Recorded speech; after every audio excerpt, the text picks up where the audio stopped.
Indo British advanced pain clinic నొప్పి మాయం surgery దూరం ఫర్ అపాయింట్మెంట్స్ 9155515563. కేటీఆర్ ఈ ఫార్ములా రేస్కి సంబంధించి ఏసీబీ అధికారులు విచారణకు పిలిచారు. సో ఈరోజు పొద్దున్నే ఆయన విచారణకు హాజరైన పరిస్థితి కనిపిస్తోంది. సో ఏం జరగచ్చు మరి విచారణలో కేటీఆర్ని ఏం ప్రశ్నలు అడగచ్చు? అందరిలో ఒక ఉత్కంఠ. నేనైతే వాళ్ళు ఏది అడిగినా నేను చెప్పడానికి రెడీ. సో పార్టీకి అండ్ క్యాడర్కి ఒక మెసేజ్ అయితే ఇచ్చి వెళ్ళారు. నా గురించి ఎక్కువ ఆలోచించకండి, మీరు మీ పనులు మీరు చేసుకుంటూ వెళ్ళండి, మనం ప్రజల వైపు ఉన్నాము అంటూ ఆయన స్టేట్మెంట్ కూడా ఇవ్వడం మనం చూసాం. అయితే ఏసీబీ అధికారుల ఎదుట నిన్న అరవింద్ కుమార్ హాజరైన పరిస్థితి. అరవింద్ కుమార్ ఏసీబీ అధికారులు ఆయన ఇచ్చినటువంటి స్టేట్మెంట్ ఆధారంగానే ఇప్పుడు బీఆర్ఎస్ వర్కింగ్ ప్రెసిడెంట్ మాజీ మంత్రి కేటీఆర్ని క్వశ్చన్ చేస్తున్నారు అండ్ ప్రశ్నిస్తున్నారు అనేది మనకు బయటకు వస్తున్నటువంటి వార్త. సో స్పాన్సర్ కంపెనీ ఎందుకు తప్పుకుంది? ఎగ్జాక్ట్లీ కేటీఆర్కు ఏసీబీ డైరెక్ట్గానే కొన్ని క్వశ్చన్స్ వేస్తోంది. బికాస్ ఆయననే చాలాసార్లు మీడియా ముందుకు వచ్చి స్టేట్మెంట్లు ఇచ్చిన తర్వాత నిన్న ఏసీబీ అధికారుల ముందట అరవింద్ కుమార్ హాజరైనరు. సో ఆయనను విచారించినటువంటి ఏసీబీ అధికారులు వాటన్నిటిని బేరీజ్ వేసుకొని ఈరోజు కేటీఆర్ని క్వశ్చన్ చేస్తున్నారు. ఫస్ట్ క్వశ్చన్ ఆయనకి, స్పాన్సర్ కంపెనీ ఎందుకు తప్పుకుంది? వారి నుంచి మీకు ఎలాంటి సమాచారం అందింది? పురపాలక శాఖను ఎందుకు రెండో ఒప్పందంలోకి లాగారు? హెచ్ఎండిఏ జనరల్ ఖాతా నిధులను విదేశీ కరెన్సీ రూపంలో ఎందుకు చెల్లించాలని ఆదేశించారు? ఆర్థిక శాఖ అనుమతి లేకుండా ఇవన్నీ తెలియకూడదనే విషయం మీకు తెలీదా అనే కోణంలో కేటీఆర్ని ప్రశ్నించబోతున్నట్టు మనకున్నటువంటి సోర్స్. సో ఒక మంత్రిగా ప్రభుత్వ ధనాన్ని కాపాడాల్సింది పోయి విదేశీ కంపెనీలో ఒప్పందం ఎలా చేసుకున్నారు? విదేశీ కంపెనీతోని యాజ్ ఎ మినిస్టర్గా మీరు ఎట్లా చేసుకున్నారు అనేది ఏసీబీ క్వశ్చన్గా మనకున్నటువంటి సమాచారం. అండ్ నిబంధనల ఉల్లంఘన కనిపిస్తున్నా కూడా ఎందుకు నిరాకరించలేకపోయారు? ఎక్కడ కూడా నిబంధనలు పాటించలేదు, అయినా సరే మీరు ఎట్లా క్వశ్చన్ చేయకుండా ఉన్నారు? అసలు అధికారులు మీరు అడగాలి కదా, మీరే కదా మినిస్టర్, మీరు అధికారులను అడగకుండా ఎట్లా ఈ ఉల్లంఘన జరుగుతున్నా కూడా మీరు ఎట్లా ఒప్పుకున్నారు అన్న విషయాలపై అరవింద్ కుమార్ వాంగ్మూలం ఆధారంగా ఏసీబీ కేటీఆర్ని ప్రశ్నించడానికి సిద్ధమైనట్టు సమాచారం. ఇవే క్వశ్చన్స్ అరవింద్ కుమార్ని కూడా నిన్న ఏసీబీ అధికారులు అడిగుంటారు. The same questions Arvind Kumar ఏం ఆన్సర్ చెప్పారు?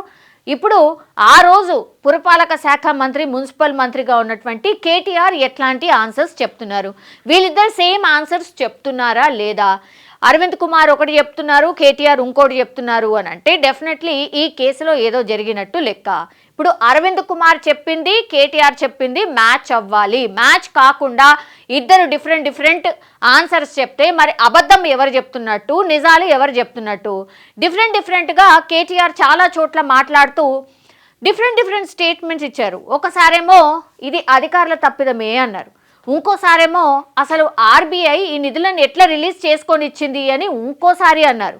సో ఇట్లా డిఫరెంట్ స్టేట్మెంట్స్ ఇచ్చిన తర్వాత ఇప్పుడు అరవింద్ కుమార్ విచారణకు హాజరయ్యారు, ఈరోజు కేటీఆర్ కూడా విచారణకు హాజరయ్యారు. సో వీళ్ళిద్దరి విచారణ పూర్తిగా ఇప్పుడు అరవింద్ కుమార్ని విచారించినటువంటి ఏసీబీ అధికారులు దానిని వాంగ్మూలం ఆధారంగానే కేటీఆర్ని కూడా ప్రశ్నించబోతున్నారు. విచారణ ఎన్ని గంటలు జరగబోతోంది? ఇవి కాకుండా కేటీఆర్ని ఇంకేం క్వశ్చన్స్ అడగబోతున్నారు అనేది అతిపెద్ద చర్చ. ఇప్పుడు బీఆర్ఎస్కి సంబంధించిన నాయకులు అండ్ చాలామంది కూడా అక్కడ ఏసీబీ ఆఫీస్ దగ్గర చాలామంది గుమిగున్న పరిస్థితి. ఎందుకంటే చాలా రోజుల నుంచి కూడా ఒక ప్రచారం అయితే జరుగుతోంది.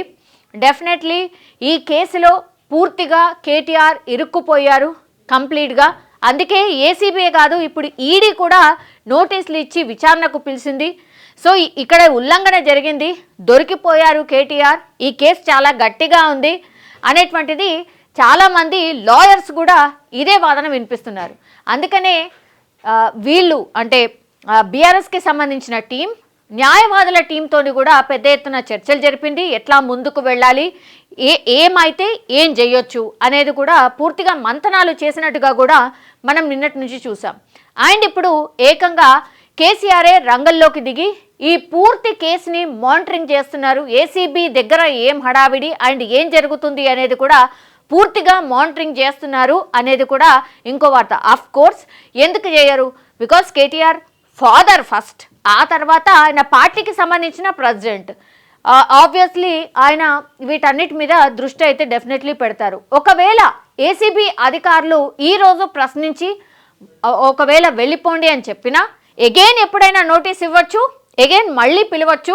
అండ్ ఈరోజు ఏం ఆన్సర్ చెప్పిరో రేపు మళ్ళా పిలిచి నోటీసులు ఇచ్చిన తర్వాత అవే క్వశ్చన్స్ వేసినా అటు ఇటు తిప్పి వేసినా అదే ఆన్సర్ రాకపోతే మాత్రం ఏం జరుగుతుందో మనందరం కూడా అజ్యూమ్ చేయొచ్చు. ఇప్పుడు ఏసీబీ అధికారులు విచారణకు పిలిచి ఒకవేళ వెళ్ళిపోయిన తర్వాత అగైన్ ఇప్పుడు 16వ తారీఖున ఈడీ నోటీస్ ఇచ్చింది. మరి ఏసీబీ అధికారులు ఇచ్చినటువంటి నోటీస్కి ఈరోజు ప్రాపర్గా ఆన్సర్ చేయకపోతే అరెస్ట్ చేస్తారా, లేదంటే ఈడీ విచారణ తర్వాత మరి ఇంకో స్టెప్ తీసుకుంటారా, ఈడీ అరెస్ట్ చేస్తుందా లేకపోతే ఏసీబీ అరెస్ట్ చేస్తుందా, ఇట్లాంటిది కూడా పెద్ద ఎత్తున చర్చ అయితే జరుగుతోంది. కానీ ఈ కేసుకి సంబంధించి మాత్రం ఎక్కువగా కీలకంగా క్వశ్చన్ చేసేది మాత్రం ఇవే. సో విదేశీ పెట్టుబడులు కావచ్చు, లేదంటే స్పాన్సర్ కంపెనీ ఎందుకు తప్పుకుంది, ఇవన్నిటి మీద కూడా ఇవన్నిటిని బేరీజ్ చేసుకొని ఆయనకు క్వశ్చన్ చేసే అవకాశం అయితే డెఫినెట్లీ కనిపిస్తోంది. ఇంకో development, actually BRS working president KTR సుప్రీంకోర్టులో క్వాష్ పిటిషన్ వేసిండ్రు. సో ఆ క్వాష్ పిటిషన్ని కూడా సుప్రీంకోర్టే కొట్టేసిన పరిస్థితి అయితే కనిపిస్తోంది. విచారణ అంటే ఈ నెల 15న సుప్రీంలో కేటీఆర్ క్వాష్ పిటిషన్పై విచారణ జరగబోతోంది. 15వ తేదీన విచారణకు లిస్ట్ చేసినందున అదే రోజు విచారిస్తామని సీజే స్పష్టం చేశారు. అప్పటిదాకా కేటీఆర్ క్వాష్ పిటిషన్ను విచారించాల్సిన అవసరం లేదని అభిప్రాయపడింది. ఫార్ములా ఈ కార్ రేస్కి సంబంధించిన తెలంగాణ హైకోర్టు కేటీఆర్ వేసిన క్వాష్ పిటిషన్ను కొట్టివేసిన విషయం తెలిసిందే కదా. సో అలాగే మధ్యంతర ఉత్తర్వులను కూడా హైకోర్టు కొట్టేసింది. కాబట్టి హైకోర్టు తీర్పును సవాల్ చేస్తూ సుప్రీంకోర్టులో కేటీఆర్ పిటిషన్ను దాఖలు చేశారు. అత్యవసరంగా విచారణకు తీసుకోవాలని కేటీఆర్ తరఫు న్యాయవాదులు కోరినప్పటికీ కూడా సుప్రీంకోర్టు సీజేఐ విచారణను 15వ తారీఖు వాయిదా వేశారు. సో 15వ తారీఖు వరకు మేమేం చేయలేము, యాజ్ ఇట్ ఈజ్ ఎలా ఉందో అలాగే కొనసాగబోతోంది. సో విచారణకు పిలిస్తే మీరు వెళ్లాల్సిందే అనేటువంటిది చెప్పింది. కాబట్టి అందుకే ఈరోజు ఏసీబీ విచారణకు వెళ్లారు. అండ్ ఇప్పుడు 16వ తారీఖున ఈడీ విచారణ ఉంది. మరి 15వ తారీఖున ఇప్పుడు సుప్రీంకోర్టులో బెంచ్ మీదకి ఈ క్వాష్ పిటిషన్ రాబోతోంది. కాబట్టి 15న మరి సుప్రీంకోర్టు ఏమైనా ఆదేశాలు ఇస్తుందా, అంటే విచారణ ఆపండి అంటుందా, ఏమంటుందో చూడాల్సిందే. బట్ ఆ రోజు వరకు ఎన్నిసార్లు ఏసీబీ పిలిచినా వెళ్లాల్సిందే, విచారణకు హాజరైతే కావాల్సిందే. సో ఇది ఇప్పటి వరకు ఉన్నటువంటి అప్డేట్.